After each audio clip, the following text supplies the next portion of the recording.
Naging emotional kahapon si Luka Doncic sa inilabas na tribute video ng Dallas Mavericks. Nakaharap muli ng Los Angeles Lakers ang Dallas Mavericks at tinalo nila ito sa score na 112-97. Sa naganap na laro tila pinaglalaroan na lang ito ng Los Angeles Lakers na parang easy win kung ituring.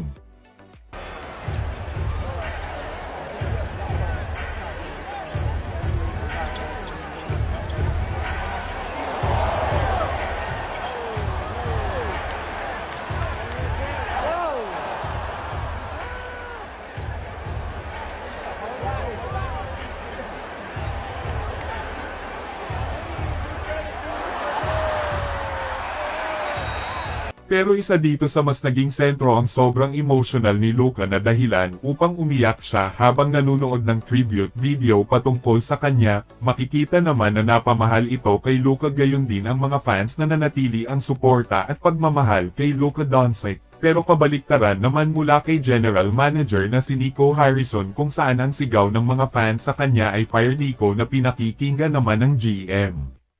Simula kasi na matrade si Luka, itong general manager na si Nico Harrison ay naging sentro hindi nga lang sa pagpupuri kundi sa isang panglalait ng crowd.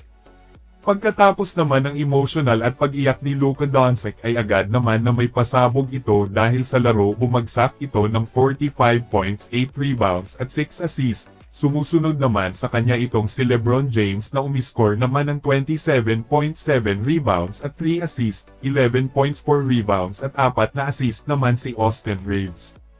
Sa Dallas Mavericks naman nanguna sa kanila itong si Najee Marshall na nakapagtala ng 23 points, 4 rebounds at 8 assists. Double-double naman si Anthony Davis na merong 13 points, 11 rebounds at 6 assists, 14 points, 5 rebounds at 3 assists naman si PJ Washington. Habang si Jimmy Butler lang pala ang hinihintay ni Brandon Podziemski, na tila na-unlock nito ang paglalaro. Makikita kasi na naging mabuti itong si Brandon Podziemski sa paglalaro simula nang dumating si Jimmy Butler sa Warriors. Isa si Brandon Podziemski ang pinagkakatiwalaan ngayon ng Warriors bukod dito kay Jimmy Butler na malaki talaga ang naitulong simula noong nakaraang buwan.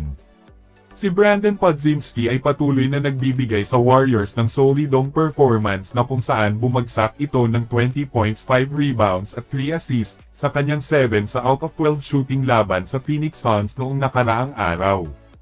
At iyon ang ikalimang pagkakataon sa huling 7 laro na nakagawa siya ng hindi bababa sa 19 points at isang kahabaan kung saan naabot niya ang mainit na 54.9% ng kanyang 3-point shot. Si Stephen Curry ang ulo ng opensa ng Warriors at sumusunod naman sa kanya itong si Jimmy Butler na naging mahalaga ang kanyang presensya sa laro, na napaka-importante ng kanyang athleticism at playmaking na nakikinabang dito ang mga kakampi, lalong-lalo na si Brandon Podziemski na naging mahusay sa laro simula nang dumating siya sa Warriors.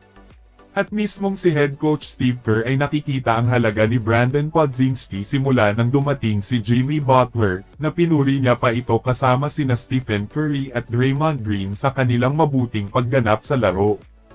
Pero ang isa pa sa palaisipan dito itong si Jonathan Kuminga na sa ngayon inconsistent pa rin ang paglalaro. Mukhang si Brandon Podziemski pa yata ngayon ang maaasahan kasama si Jimmy Butler at Stephen Curry at Draymond Green kumpara dito kay Jonathan Kuminga.